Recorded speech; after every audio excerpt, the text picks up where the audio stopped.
Welcome, deep divers. Today, we're digging into something pretty unique in the world of agriculture. Yeah, we're looking at this amazing Japanese rice, Milky Queen.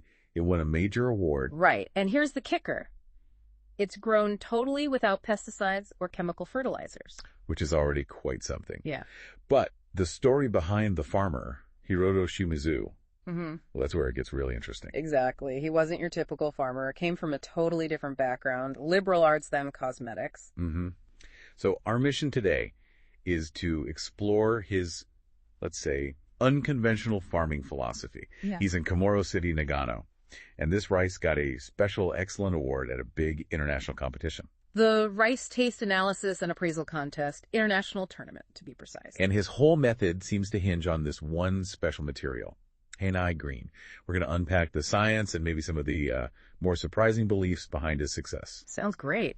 And just so you know, our insights for this deep dive come from some fascinating excerpts we found in Case Toe's Company by Tawada Green Tough Agriscience, or TGA. Okay, so let's start with that award. The Special Excellent Award for his Milky Queen rice. It was in the Special Cultivation Division, right? Yeah, and that division specifically looks at rice with low to medium amylose content. Amylose. That's the starch that affects stickiness, texture. Exactly. Lower amylose generally means stickier rice. And this competition, the Rice Taste Analysis and Appraisal Contest, it's a serious event. Not just some local thing. Definitely not. It's annual, gets bigger every year, more international entries. The year Shimizu won, there were, get this, 5,137 submissions in total. Wow. Over 5,000. Yeah. So winning there makes your rice a kind of global flagship. It's a huge validation. And the person behind it all is Hiroto Shimizu from Toe's Company in Komoro City, Nagano. But, like we hinted, his background, it's not what you'd expect. Not at all. You'd think maybe agricultural science, lifelong farmer. Right. But no, he graduated with a degree in speech communication from a university in Oklahoma, USA. Talk about a different path. And after that, he came back to Japan, worked for a chemical manufacturer, specifically in their cosmetics division. Cosmetics. How do you go from cosmetics to, well, award-winning pesticide-free rice? What's the connection there? Well, that's the fascinating part. His time in cosmetics got him thinking about inner beauty. You know, the idea that real health and beauty come from within, from what you consume. Okay, I can see that connection. He basically took that concept and applied it to farming. He thought maybe the key isn't just feeding the plant, but nurturing the inner beauty of the soil itself. A healthy soil ecosystem leads to healthy, beautiful produce. Ah, okay, so it's a philosophical shift. Exactly. He did what they call U-turn farming, returned to his hometown, Komoro City. But he came back seeing agriculture differently. Like manufacturing, it's about creating a valuable product. He sees himself as an entrepreneur, not just a farmer. That's a really modern way to look at farming. Less tradition, more product development. It really is. Changes the whole dynamic. So let's talk about the rice itself, this Milky Queen. What makes it so special, apart from how it's grown? Well, the taste and texture are apparently amazing. It's described as having a mochi-like texture, really sticky, and a rich flavor. Mochi-like? Okay, that sounds good. And the science backs that up. We mentioned amylose. Milky Queen has half, or even less, the amylose content of koshihikari, which is a really popular variety. So that explains the stickiness, almost like sticky rice? Precisely. And the flavor. Yeah. The common feedback, which Shimizu echoes, is that it's so good, most people say you don't even need side dishes with it. Just a bowl of rice. Sign me up. Yeah. And again, his commitment is to quality. Strictly pesticide-free, chemical fertilizer-free. Only Hinai Green is used. That's a tough standard to maintain. It really is. Is he only growing Milky Queen? Well, he diversifies. He also grows Inochi no Ichi.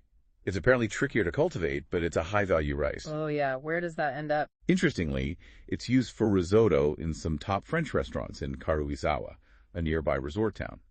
So that shows he's targeting specific quality-focused markets, not just bulk selling. Right, niche markets. It's clear his approach is very hands-on, very observant. He talks about talking to the rice paddies. Yeah, that's his phrase for it.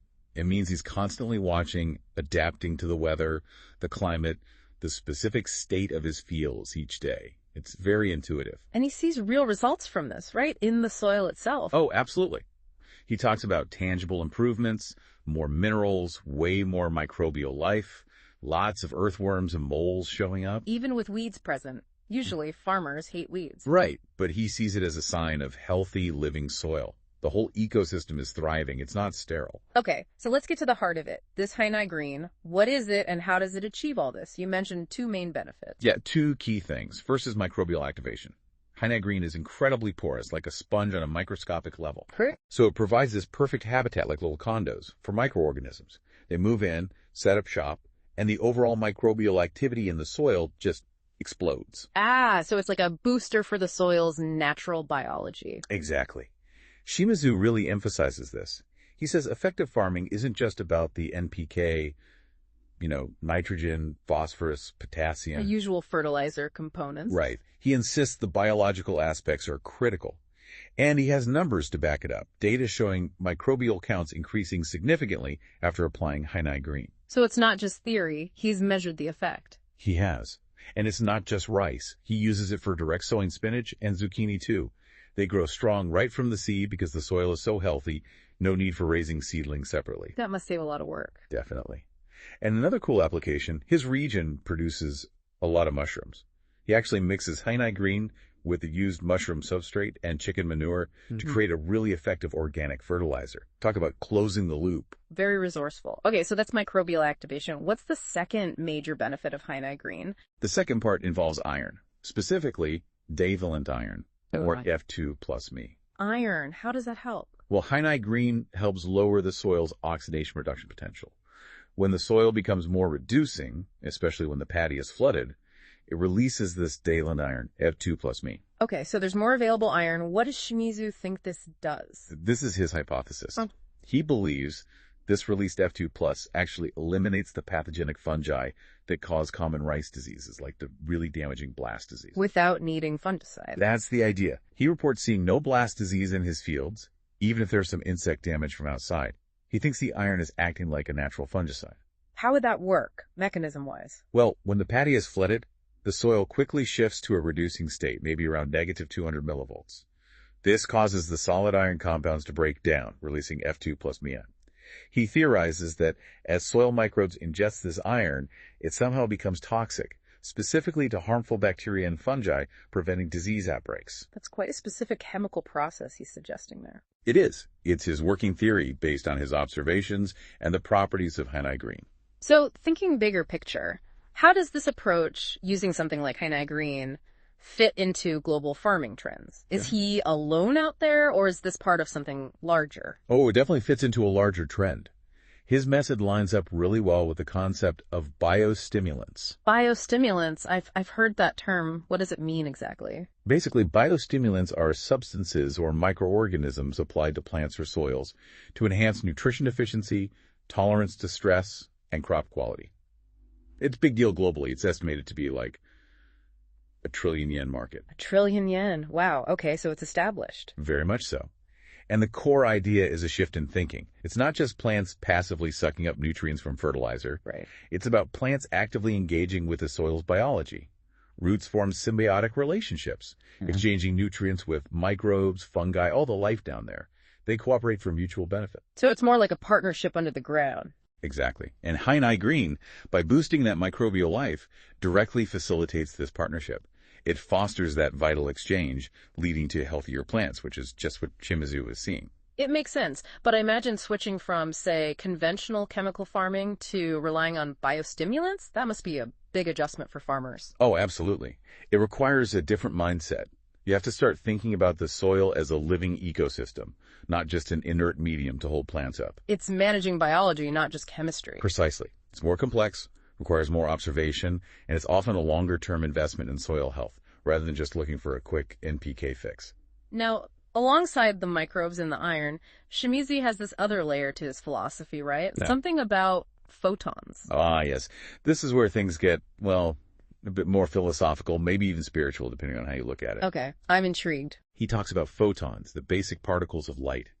He draws on the idea that all matter is atoms. Atoms contain these subatomic particles, and he believes photons are influenced by consciousness, by emotion, and have wave-like properties. Standard physics meets consciousness? Kind of. His leap is this.